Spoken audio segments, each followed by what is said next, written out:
The price of pride. High Admiral Telrac stood at the crystalline viewport of the Veldari High Command Celebration Hall, his four arms clasped behind his back in satisfaction. The massive chamber sparkled with bioluminescent decorations, their soft purple glow reflecting off the iridescent scales of thousands of gathered Veldari officials. Their victory over humanity's outer colonies had been decisive, or so they believed. To the superiority of the Veldari collective, he announced, raising a glass of shimmerlight wine. The assembled crowd roared in approval, their celebratory clicks and whistles echoing through the vast chamber. The humans thought their primitive technology could stand against us. They have learned otherwise. In the shadows of a lower balcony, Intelligence Officer Naira watched the proceedings with growing unease. Her silver scales had lost their usual luster, dulled by weeks of sleepless nights spent analyzing disturbing data. The humans' retreat had been too organized, too precise. They had abandoned their colonies with barely a fight. Yet her sensors had detected massive energy signatures deeper in human space. "You're brooding again, Naira." The voice belonged to Fleet Commander Zex, his scales shimmering with the traditional victory patterns. "Come, join the celebration. The humans are broken." "Are they?"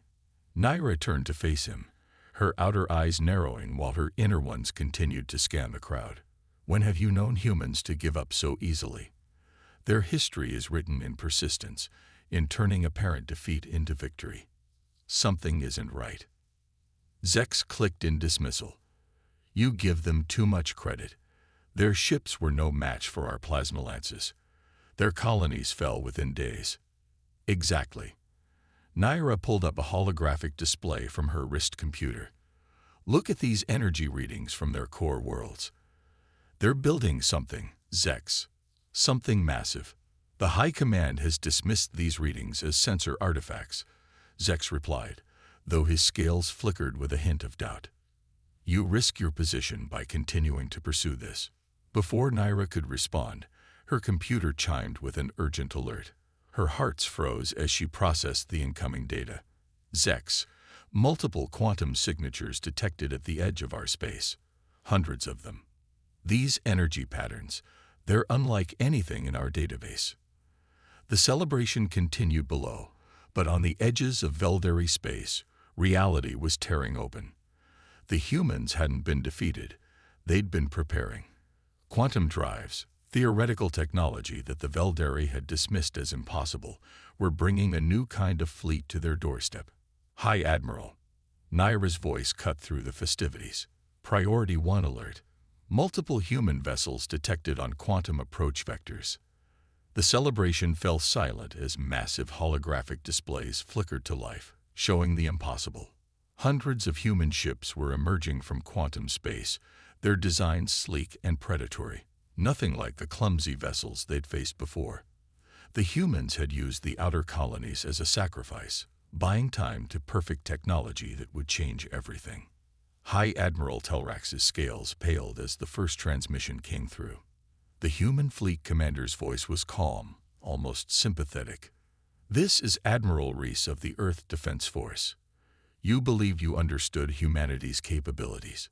You were wrong. We offered peace. You chose war. Now you'll understand why every species that has ever underestimated humanity has lived to regret it." The Veldari Celebration Hall erupted in chaos as the first quantum torpedoes phased through their supposedly impenetrable shields. Humanity hadn't been defeated. They had simply been waiting to reveal their true strength. And in that moment, as their capital's defenses crumbled, the Veldari learned a lesson that would be remembered for generations. Never mistake humanity's patience for weakness. Naira watched as her predictions came true in the worst possible way. The humans hadn't just caught up to Veldari technology. They'd surpassed it. Their quantum drives allowed them to ignore traditional defenses. Their weapons operated on principles that Veldari science had never even theorized. As evacuation alarms blared through the celebration hall, Naira realized that this wasn't just an attack. It was a demonstration. The humans could have struck at any time, but they had waited for this moment, when the Veldari's pride was at its peak. The lesson would be all the more devastating for its timing. "What do we do?" Zex asked, his earlier confidence shattered. Naira's response was interrupted by another transmission from the human fleet. "We are targeting military installations only," Admiral Reese's voice announced.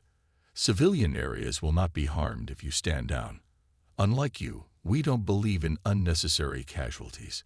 You have 1 hour to surrender and begin peace negotiations. The choice is yours." In that moment, as the Veldari High Command faced the consequences of their arrogance, the true nature of humanity was revealed. They weren't just warriors. They were innovators, strategists, and when necessary, teachers of harsh but important lessons. The celebration of Veldari's superiority had ended, replaced by the dawning realization that they had gravely underestimated their opponents. The age of Veldari dominance was over. The era of human ascendance had begun. Silent thunder. Admiral James Reese stood on the bridge of the EDF Prometheus, watching holographic displays track the systematic dismantling of Veldari military installations. The quantum fleet moved like a precisely choreographed dance, phasing through traditional defenses as if they weren't there.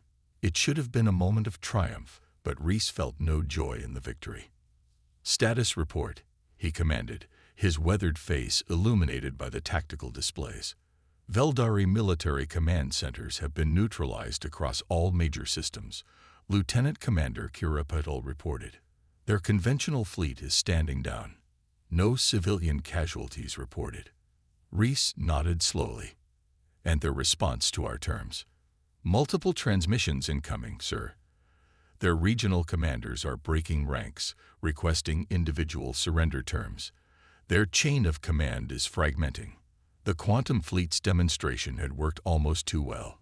Humanity's technological leap had shattered not just Veldari military superiority, but their entire social order. A civilization built on the assumption of their technological supremacy was facing an existential crisis. Deep in the Veldari capital's emergency command center, Naira worked frantically to make sense of the humans' quantum technology. Her sensors recorded impossible readings as human chips seemed to exist in multiple states simultaneously, rendering traditional targeting systems useless.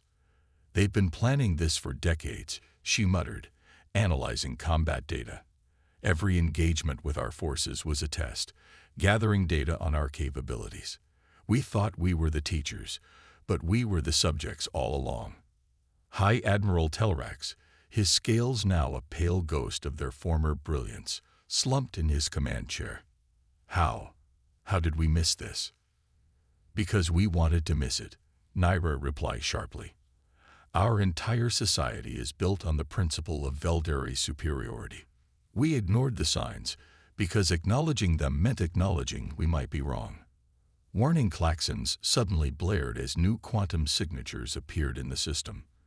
But these were different. Massive ships, larger than anything seen before. Admiral Reese's voice echoed through all frequencies. "The vessels now entering your system are humanitarian ships carrying medical supplies, food, and technological assistance for your civilian population. We understand that the collapse of your military infrastructure will have widespread societal impacts.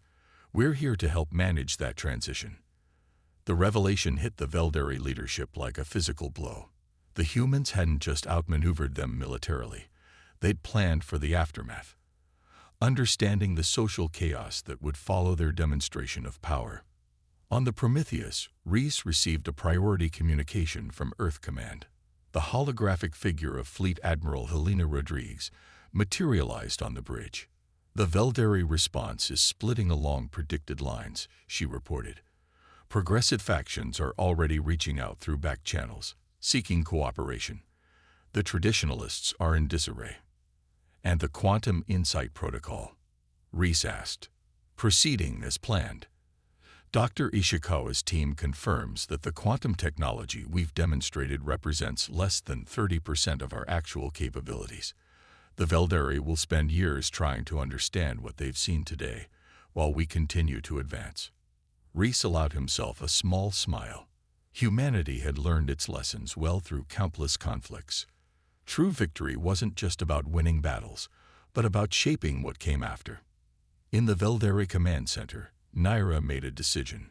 She approached High Admiral Telrax with data crystals containing her years of research on human civilization. "Sir, I believe I understand their strategy now. This isn't about conquest. It's about forcing evolution. They're creating a controlled collapse of our old power structures to make room for something new." "What do you propose?" Telrax asked, his voice heavy with the weight of responsibility. "We need to adapt. The humans aren't just showing military superiority. They're offering a choice. We can cling to our old beliefs and fade into irrelevance, or we can learn from them, grow beyond our limitations." As if in response to her words, new transmissions began flooding in from across Velderi space. Younger leaders, scientists, and progressives were seizing the moment of chaos to push for reforms. The quantum demonstration had cracked the foundations of Velderi society, but perhaps that's exactly what they needed. On the Prometheus, Reese watched the unfolding social transformation with careful optimism. Humanity had wielded its superior technology not to destroy, but to catalyze change. The real challenge would be guiding that change toward a stable future. "Send word to the humanitarian fleet," he ordered. "Tell them to prioritize medical centers and educational institutions. The Velderi are about to experience their own renaissance, and we need to ensure it builds bridges rather than barriers." The silent thunder of humanity's quantum fleet had reshaped the galaxy not through destruction, but through the stark demonstration of a simple truth. True strength lies not in superiority, but in the wisdom to use power for transformation rather than dominance. The bridge builder. The observation deck of the neutral station Concordia hung in space between the Velderi homeworld and the human fleet. Inside, Chief Science Officer Rylax of the Velderi Science Academy faced Ambassador Diana Wells across a table covered in holographic displays. 3 weeks had passed since humanity's quantum demonstration, and the real work of peace was proving more challenging than war. "Your proposal is unprecedented," Rylax said, his scales shifting through thoughtful patterns of blue and gold. "Joint research initiatives, shared quantum laboratories. Many among my people still consider humans to be inferior." Diana smiled diplomatically. "That perception didn't work out well for your military leadership, did it?" Rylax's inner eyes blinked in acknowledgement. He had been one of the first Velderi scientists to recognize the brilliance of human innovation, even before the quantum fleet's arrival. "What guarantees do we have that this cooperation won't simply give you more advantages over us?" "Because we're not interested in advantages anymore," Diana replied, manipulating the holographic display to show a new set of data. "We're interested in survival, both of our species." The display showed astronomical data from deep space probes, strange energy signatures, unlike anything either civilization had encountered before, were approaching from the galactic core. "We didn't develop quantum technology just to defeat the Velderi," Diana continued. "We developed it because we detected these signals 5 years ago. Something is coming, Rylax. Something that will challenge both our species. We can face it together, or we can waste time maintaining old prejudices." In the weeks that followed, change swept through both civilizations. On Earth, the Quantum Insight Council, led by Dr. Samira Patel, began working with Velderi scientists to establish the first joint research facilities. The combination of human innovative thinking and Velderi technical precision yielded breakthroughs that neither species could have achieved alone. Aboard the Prometheus, Admiral Reese met with Naira, now serving as the liaison between Velderi intelligence and Earth Command. "Your people are adapting faster than we expected," he observed. "Necessity is a powerful motivator," Naira replied, her scales now bearing the new patterns of the Progressive Coalition. "The quantum demonstration shattered our illusions of superiority, but it also freed us from the weight of those illusions. Many of us are finding it liberating." The holographic displays around them showed the construction of massive joint defense platforms, combining Velderi energy manipulation technology with human quantum systems. But more impressive were the cultural exchanges taking place. Human universities were filling with Velderi students eager to understand their former enemies, while Velderi technical institutes welcomed human researchers. In the Velderi capital, Rylax stood before the newly formed Joint Species Council. "The humans didn't just surpass our technology," he declared. "They surpassed our understanding of progress itself. They showed us that true advancement comes not from believing in superiority, but from embracing collaboration." The council chamber, once decorated with symbols of Velderi might, now displayed artistic representations of both species' achievements. The changes weren't without resistance. Traditionalist factions on both sides warned of the dangers of such close cooperation. But the looming threat from the galactic core made such concerns seem increasingly irrelevant. Diana found herself working longer hours in the Concordia station, coordinating between scientific teams and diplomatic missions. The station had become a symbol of the new order, a place where humans and Velderi worked side by side, learning to appreciate their differences and leverage their complementary strengths. "We're receiving new data from the core probes," a young Velderi scientist announced one evening. "The energy signatures are intensifying. Whatever's out there, it's accelerating." Diana shared a meaningful look with Rylax. The bridge they were building between their species wasn't just about peace, it was about preparation. Humanity had shown the Velderi that superior technology wasn't enough. It was the ability to adapt, to cooperate, and to grow beyond ancient prejudices that would determine survival. As the Joint Defense Fleet grew, incorporating the best of both civilizations' technology, a new understanding emerged. The quantum demonstration that had humbled the Velderi hadn't just changed the balance of power, it had created the possibility for something greater than either species could have achieved alone. The bridge builders, human and Velderi alike, worked tirelessly, knowing that their cooperation might be all that stood between civilization and the approaching storm. In the end, it wasn't just about survival. It was about proving that different species could overcome their prejudices to forge a stronger future together. Breaking dawn. The quantum sensors aboard the joint research vessel Horizon screamed to life as another wave of void energy washed over the ship. Through the reinforced viewport, Dr. Raj Mehta and senior researcher Vix watched as space itself seemed to twist and distort. "These readings are off the scale," Vix said, her scales rippling with anxiety. "The entity is consuming stellar matter at an exponential rate. The Andromeda arm will be uninhabitable within months if we can't stop it." They called it the Devourer, a cosmic entity that had emerged from the galactic core, consuming everything in its path. Stars, planets, even the fabric of space-time itself seemed to bend and break before its advance. The joint human-Velderi fleet had been tracking its progress for weeks, but understanding its nature proved more challenging than anyone had anticipated. Admiral Reese's hologram materialized in the Horizon's command center. "What have you found?" "It's not just consuming matter," Raj explained, pulling up complex quantum visualizations. "It's rewriting the fundamental laws of physics in its wake. Conventional weapons, even our quantum technology, will be useless against it." "The Velderi High Council is evacuating our outer colonies," Vix added. "But there's nowhere in the galaxy it will be safe forever. This entity, it's like nothing our combined sciences have ever encountered." On Earth, the Joint Species Council convened an emergency session. The chamber was filled with the brightest minds from both civilizations, all focused on a single goal: survival. The holographic displays showed the Devourer's progress, a growing void that consumed light itself. Ambassador Wells stood before the council, her face grave. "2 years ago, we were enemies. Today, we face extinction together. But perhaps that's also our greatest strength. Apart, neither of our species could hope to counter this threat. Together." She gestured, and a new hologram appeared, designs for something unprecedented.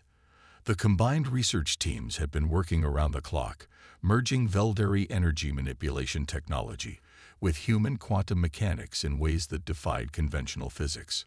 "Project Dawn," Diana announced. A weapon that doesn't just attack the entity, it rewrites reality itself. But it will require something unprecedented. A complete merger of our technologies, our sciences, and our consciousness. The chamber erupted in debate. What Diana was proposing went beyond cooperation. It would require humans and Velderi to link their minds through a quantum interface, combining their different ways of perceiving reality to understand and counter the Devourer. Aboard the Horizon, Raj and Vix received the transmission about Project Dawn. They shared a look of understanding. They would be among the first volunteers for the consciousness merger. Our differences in perceiving reality, Raj mused, they're not weaknesses. They're exactly what we need. The Devourer operates beyond normal physics. To fight it, we need to perceive reality in entirely new ways. The next weeks saw the largest joint operation in human Velderi history. The Project Dawn facility was constructed in neutral space, drawing on the combined resources of both civilizations. Hundreds of volunteers, both human and Velderi, prepared to link their minds in ways never before attempted. Admiral Reese stood on the bridge of the Prometheus, watching as the first tests began. The quantum-linked consciousness network came online, and for the first time, humans and Velderi began to truly understand each other's perspective of reality. The Devourer is approaching the Centauri sector, his tactical officer reported. We have weeks, at most. But something extraordinary was happening in the Project Dawn facility. The merged consciousness of humans and Velderi was perceiving patterns in the Devourer's behavior that neither species could see alone.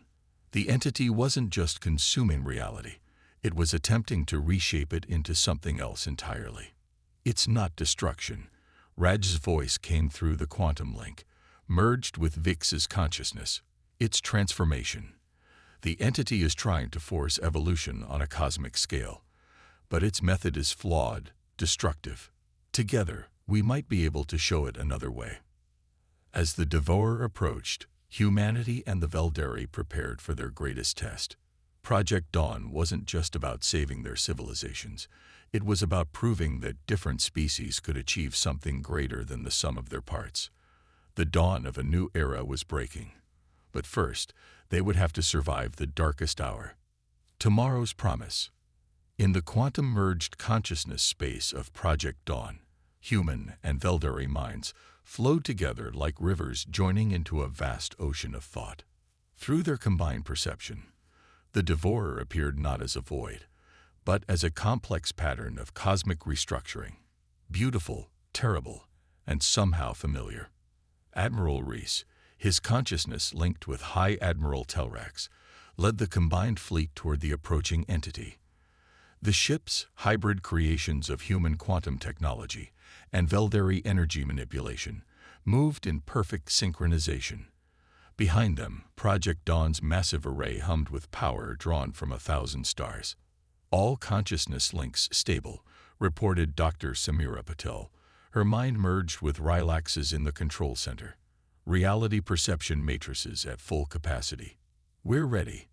The Devourer loomed before them, a writhing mass of distorted space-time that defied conventional physics. But through their merged consciousness, they could finally see its true nature. It wasn't a destroyer. It was a remnant of the universe's first attempt at conscious evolution, trapped in an endless cycle of failed transformation. We understand you now. Diana Wells and Naira thought as one, broadcasting through the quantum network. You're not our enemy. You're our predecessor. The entity's response came not in words, but in waves of pure consciousness. Ancient, lonely, desperate. It had been trying to force the universe to evolve, to achieve the very kind of consciousness merger that humans and Velderi had accomplished together. But its solitary nature meant it could only destroy and consume in its attempts to create change. Project Dawn activated, but not as a weapon. The merged consciousness of two species reached out to the ancient entity, offering something it had never experienced: connection, understanding, the possibility of evolution through cooperation rather than consumption. The space around the fleet began to transform. Reality itself seemed to hold its breath as human intuition and Velderi precision worked in perfect harmony, creating a bridge between normal space and the higher dimensional awareness the Devourer inhabited. We offer you a choice. The Merged Consciousness broadcast. Continue your solitary path of destruction, or join us in something new. Evolution doesn't have to come through force. It can come through choice. For a moment that seemed to stretch into eternity, the Devourer considered. Then, slowly, it began to change. The void that had consumed stars and planets started to reshape itself, responding to the pattern of merged consciousness before it. The destroyer became a creator, learning from the very species it had threatened to annihilate. The transformation rippled across space-time. Where the Devourer had left emptiness, new patterns of reality began to form. Not restorations of what was lost, but something entirely new. The merged human Velderi consciousness guided this creation, showing the ancient entity how to build rather than destroy. In the aftermath, as the consciousness links slowly dissolved, both humans and Velderi found themselves forever changed. They had not only saved their civilizations, but had achieved a level of understanding that transformed both species. 1 year later, the Concordia station had become the center of a new galactic civilization. The entity, now called the Creator, worked with human and Velderi scientists to explore the boundaries of consciousness and reality. What had begun as a military conflict had evolved into something far more profound, a true fusion of different ways of thinking, being, and understanding the universe. Admiral Reese stood with Naira in the station's observation deck, watching ships of both species moving together through quantum space. Did you ever imagine, when you first warned about human capabilities, that it would lead to this? Naira's scales shimmered with the new patterns that had emerged after the consciousness merger, patterns that somehow looked both Velderi and human. I knew we had underestimated humanity, she replied. But I never dreamed that our greatest victory would come not from fighting each other, but from becoming something greater together.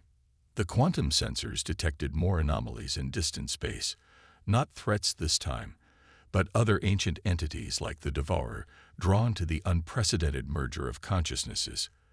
The human-Velderi alliance had not just saved their own civilizations, they had created a beacon for evolution across the galaxy. Diana Wells, addressing the Joint Species Council one final time before retiring, summed up their journey. We began as enemies, became allies out of necessity, and emerged as something entirely new. Our differences were never weaknesses. They were the key to unlocking the next stage of cosmic evolution. And this is only the beginning. As the sun set on the Velderi homeworld, casting purple light across the quantum shipyards where humans and Velderi worked side by side, tomorrow's promise stretched out before them like an endless dawn. They had learned the greatest lesson the universe had to offer. True power lies not in domination, but in the ability to turn enemies into family and obstacles into opportunities for transformation. The future belonged not to those who sought to stand alone, but to those who dared to reach across the divide and forge something new together.